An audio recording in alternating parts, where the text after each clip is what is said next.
The religion of Islam significantly influenced knowledge-making in the greater Mediterranean and Western Asian world. Islamicate scholars, meaning people influenced by Islamic civilization, regardless of their religious views, gave us terms such as algebra, azimuth, algorithm, alcohol, alkali, and alembic. We'll dive into Islamic medicine and philosophers such as the great Persian polymath Ibn Sina in future episodes, but for now, let's explore the beginnings of Islamicate natural philosophy.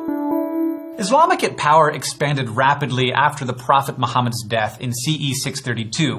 What began as one vast Arab-governed state soon fractured into two spheres of political influence. A western one centered in southern Spain with a capital in Cordoba, and an eastern one including the great cities of northern Africa as well as Arabia and Mesopotamia. The Eastern Empire, the highly urbanized Abbasid Caliphate, existed in some form increasingly fragmented from 750 to 1517. The Abbasid Caliphate was a crossroads or trading zone for Persian, Indian, and Byzantine cultures, as well as for the religions of Islam, Judaism, Christianity, and Zoroastrianism. Many languages flourished across the Abbasid Caliphate as they did in the Emirate of Cordoba. This blend of cultures and belief systems made early Islamicate science cosmopolitan, that is, generally inclusive in character. A high literacy rate, thanks to Islam's focus on the Quran, meant that many people, well, noblemen at least, could study natural philosophy texts. Further, Islam the religion called on its adherents to treat others as equals, helping make Islamicate knowledge production more egalitarian. And ongoing support from pious philanthropists, including heads of states, allowed Islamicate polymaths to study natural phenomena systematically. Baghdad, the first Abbasid capital, was founded by its second caliph, Al-Mansur, in 754. A sprawling metropolis quickly grew up around the original carefully planned city, and Baghdad became the largest urban area in the world by 930, with a population of 1 million. Key for our story today, Baghdad housed the Bait al-Hikmah, or House of Wisdom. This great library grew out of al-Mansur's private collection, which he opened up to visiting scholars, including delegations from India. Al-Mansur's successor, Caliph al-Rashid,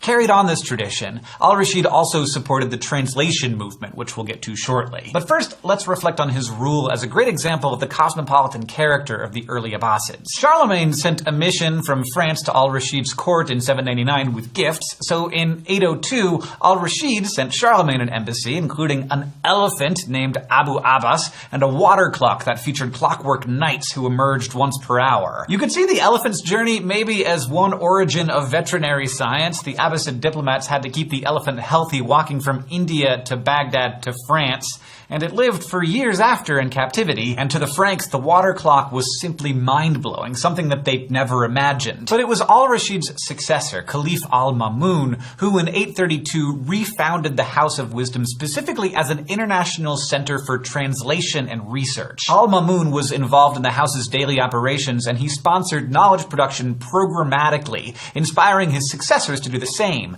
By 850, the House of Wisdom had become the largest library in the world. Al-Mamun sponsored families of scholar translators to bring useful texts into Arabic from Greek, Chinese, Sanskrit, Persian, and Syriac. This should maybe be known as the useful texts into Arabic movement, but for some reason it's called the translation movement instead. This movement began with Persian texts concerning astrology and astronomy. Remember that across the ancient and medieval worlds, astronomy was the study of the heavens, and astrology was the study of the influence of heavenly bodies on earthly matters. While both were studied, astrology was seen as more useful. After texts about the stars, the translators moved on to others. To feed this program, Al-Mamun sent emissaries to collect Greek scientific manuscripts from the Byzantines and began demanding them as loot in war. The translation movement lasted from roughly 750 to 950 CE. By 950, virtually every Greek scholarly text had been translated multiple times, and the libraries were brimming. Many translators of Baghdad particularly fell for the works of Aristotle.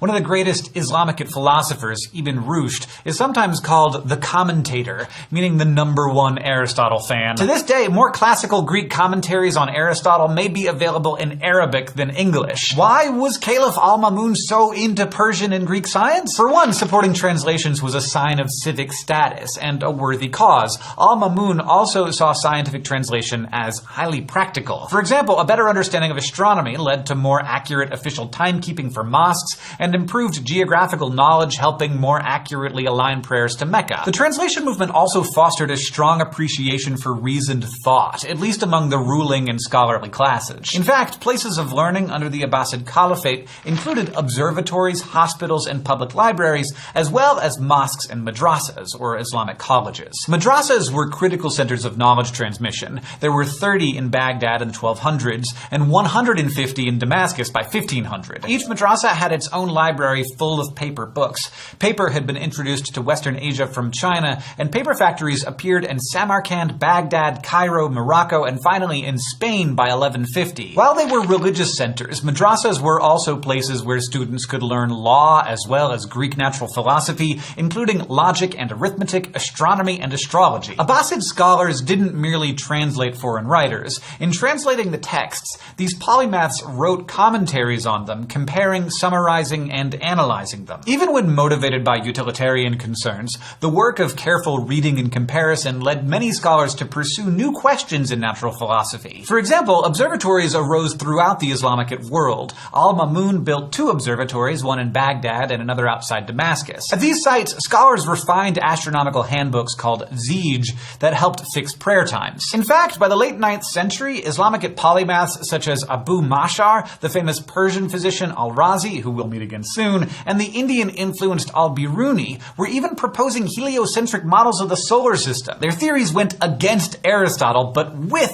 observed data. In geography, Islamic scholars extended Ptolemy's system. Our scientific hero today, Caliph Al-Mamun, commissioned a measurement of Earth's circumference that was pretty amazing. 2 groups ventured into the desert, finding a specific location by following the stars. One group walked north and the other south, tracking the stars for 1 degree. They counted their paces. Then they walked back, remeasured, averaged the measurements, and multiplied by 360 to derive a circumference of 24,480 miles. The modern measurement?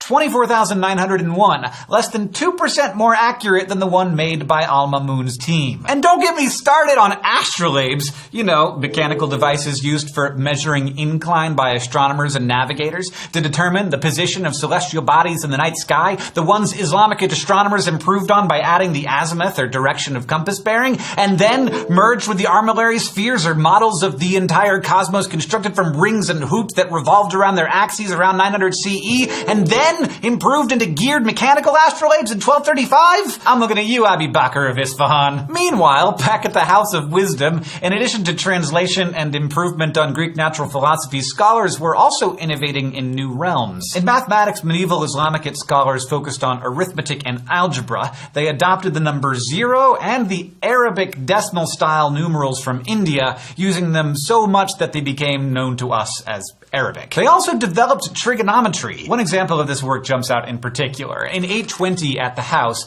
Muhammad ibn Musa al-Khwarizmi wrote Kitab al-Jabr, or the compendious book on calculation by completion and balancing, an original manual of practical math. Al-Khwarizmi wasn't the first to work on algebra, but he set out general rules for solving equations that were highly influential for centuries. Algebra introduced a theory that treated rational numbers, irrational numbers, geometrical magnitudes, all numbers as similar objects ready to be manipulated. Or as my dude himself says it, when I consider what people generally want in calculating, I found that it always is a number. Mic drop. This opened up the possibility of exploring new areas of mathematics, such as algorithms, quadratic equations, and polynomial equations. Also at the House of Wisdom, thinkers such as Muhammad Musa were working on the basic laws of physics. Others focused on optics, and doctors and philosophers trained and traded works. But what about the engineers? The scholars working on the techne instead of the episteme. The Abbasid state privileged public service and the interest of the state, focusing on improving useful arts such as hydraulic engineering and agricultural science. The Abbasids used the arch rather than the Greek post and lintel system, and they constructed large dams, water wheels, and qanats, or underground channels to tap groundwater. Abbasid technology thus resembled that of the Romans, with craftspeople, not scholars, typically building actual stuff. But a few standout engineers from this time period created wonders so wondrous that they deserve a little attention from the thought bubble. In 850 at the House of Wisdom, the Banu Musa brothers, Muhammad, just mentioned, and Ahmad and Hassan, wrote the Book of Ingenious Devices, a compendium of 100 devices and how to use them. This included the earliest programmable machine, the instrument that plays by itself. Medieval automation? What? And it gets cooler. In 1206, far from Baghdad and what is now Diyarbakir, Turkey, the polymath Al-Jazari wrote an even more amazing book on machines, the Book of Knowledge of Ingenious Mechanical Devices, which also covers 100 machines with instructions on how to build them. Most of these are trick vessels, but others include water wheels, water mills, a giant water clock, elephant and castle-shaped clocks, fountains, improving upon designs by the Banu Musas, a candle clock, and musical automata. Al-Jazari even designed a water-powered, perpetually playing flute. How did these devices work? Well, it helped that Al-Jazari invented the camshaft, which would make it into Europe by the 1300s, an early version of the crankshaft and the segmental gear. You can look up how these work online, but the point is, our modern world runs on them, and this guy figured them out in medieval times. That is dang cool. We could spend several more episodes on science in the early Islamic world, and we will come back to some of the people and themes mentioned today. There's a common understanding of the history of medieval Eurasia and North Africa, long held by many English speakers, that's just plain wrong. Instead of a dark age defined by conflicts between Muslims and Christians who didn't understand one another, we encounter urban centers of trade and knowledge exchange populated by natural philosophers with a keen desire to build upon earlier insights regardless of their origin.